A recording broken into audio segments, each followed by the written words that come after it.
Julius Caesar. Majority of the people today that hear his name start to imagine a great emperor, but that's a false image registered in our minds. He did in fact work his way up to the top of the political power to become consul and dictator for life in the era where Rome was still a republic.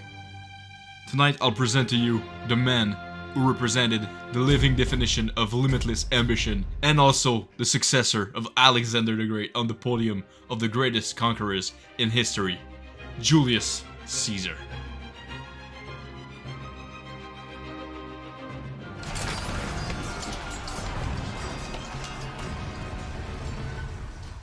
Around 80 before Christ, Caesar joined the Roman army to evacuate Rome after the general Sulla took the power and almost got him killed. He started his military career at the city of Lesbos in Greece. Despite some back and forth between Rome and military campaigns after Sulla's death, he will remain enlisted until 69 BC, when he started the classic path of a politician in the making at the time. He became superior officer and quaestor, responsible of finances, in a Roman province located in actual Spain. During the same year, his first wife died.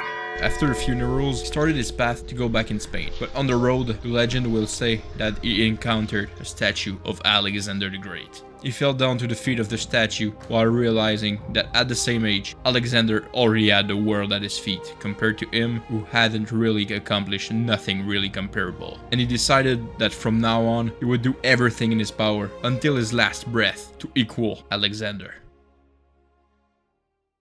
He came back to Spain, where he is elected aedile in 65 BC, responsible of games and population's entertainment, and gave the people what they wanted with good political decisions and games for which he paid colossal prices to make sure everybody was satisfied, leading to the election that made him the Pontifex Maximus, head of Roman religion, with the help of Crassus, the richest man of Rome, and also a military general appreciated by the city who funded the campaign in 63 BC. And it is with this title's power that he changed the Roman calendar to the Julian calendar later in his life. He took the opportunity to give his own name to a month of the year, which is the month of July, Julius. A couple months later, he's named a praetor that gave him the same level of importance as senators. Pompey, one of the military generals most beloved by Rome and the Senate, just came back from one of his conquests in the east in 61 BC. He promised lands and other political advantages to his soldiers and also the conquered cities, but the Senate refused to accord them to Pompey. Completely disappointed, Pompey gets approached by Caesar,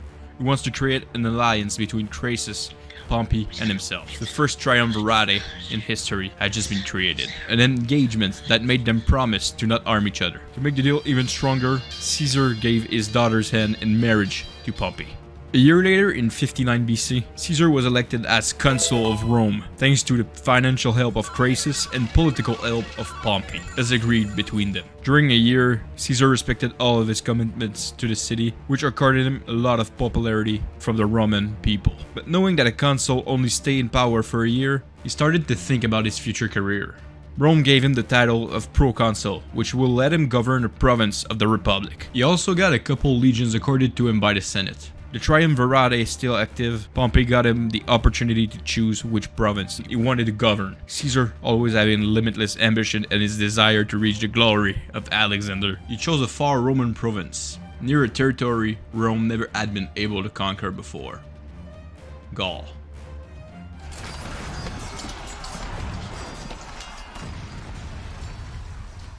His mandate as consul now done, he went straight up to his new province. The Senate made sure to give him a bigger territory to manage than he expected, knowing well that he wouldn't succeed and failed to keep control of it. They were waiting for him to get an uppercut from destiny. On site, Caesar and his known disproportionate ambition were searching a good reason that could permit him to legally conquer the biggest part of Gaul that wasn't part of the territories Rome held. Before going further, we have to realize Gaul was dividing in many populations: the Belgians, the Aquitans, and the Celts, also known as the Gauls. The three of them are divided in approximately 60 smaller tribes that are not getting along pretty well between them, a thing that Caesar saw. One of those tribes, named Helvetii, decided they wanted to change their territory for an unknown reason and started their journey from actual Switzerland in direction of the Atlantic Ocean, meaning they wanted to cross the entire territory of Gaul from right to left. Caesar knew their move would shake the other tribes, so he chose to act to prevent it. To make sure he wouldn't attract the wrath of his enemies at the Senate, he decided to write everything he was going to do during the campaign, to make sure he stayed within the rules and good grace of Rome to justify his conquests. With his legions, Caesar went on the move until they reached actual Burgundy to face them in battle. Arrived in the city of Bibrach, the fight started. The Helvetii army, 10 times bigger than his legions, sent near 100,000 men directly towards Caesar, who put his troops in position to resist the first wave. Once the first shock was absorbed, Caesar, walking amongst his men, made them start to walk forward step by step to work their way up towards the end of the Helvetii line, without stopping until the middle of the night, and they ended up winning the battle.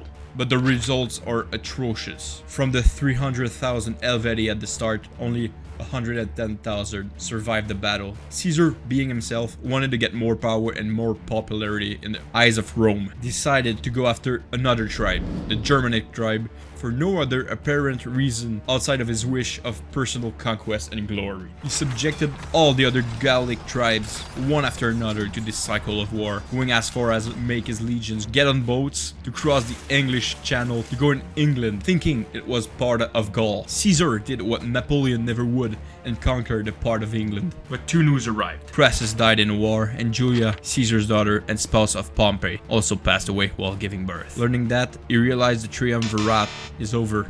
Both of them are sad and emotional about the situation, but both of them being two political military beasts. One can't live while the other survived.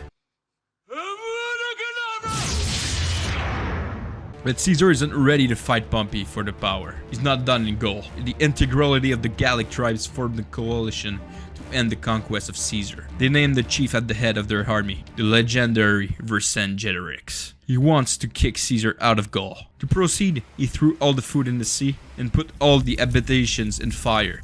Surprised and stuck in the ambush, the Romans are forced to battle, and they suffered their first defeat in Gergovia. In a very bad spot, Caesar and his troops escaped by going up north while being pursued by Vercingetorix until they arrived at Alesia. Vercingetorix wanted to push the Romans to try to besiege Alesia, thing he considered to be impossible. His strategy was called the hammer and the anvil. The anvil being Alesia's citadel, and the hammer being the other half of the Gallic army that is coming their way as backup to catch Caesar's troops in a sandwich. The stats are still undeniable today. Caesar, at this point, had 99% of chance to lose the battle. But sadly for Vercingetorix and his army, Caesar understood his plan and already started preparing against the threat. He besieged Alesia and started the fortifications ASAP, knowing that time was running against him.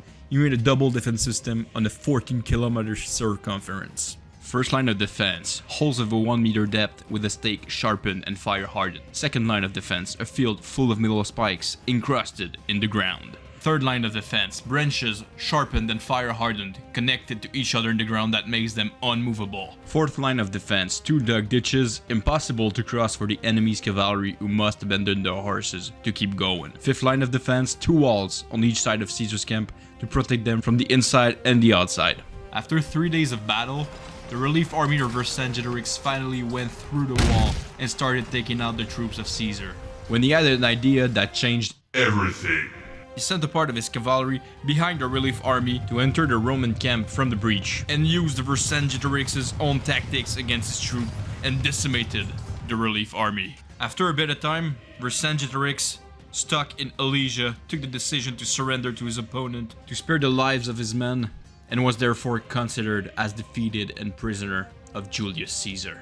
After 8 years of war, Caesar had just accomplished something nobody had done before him. He conquered Gaul.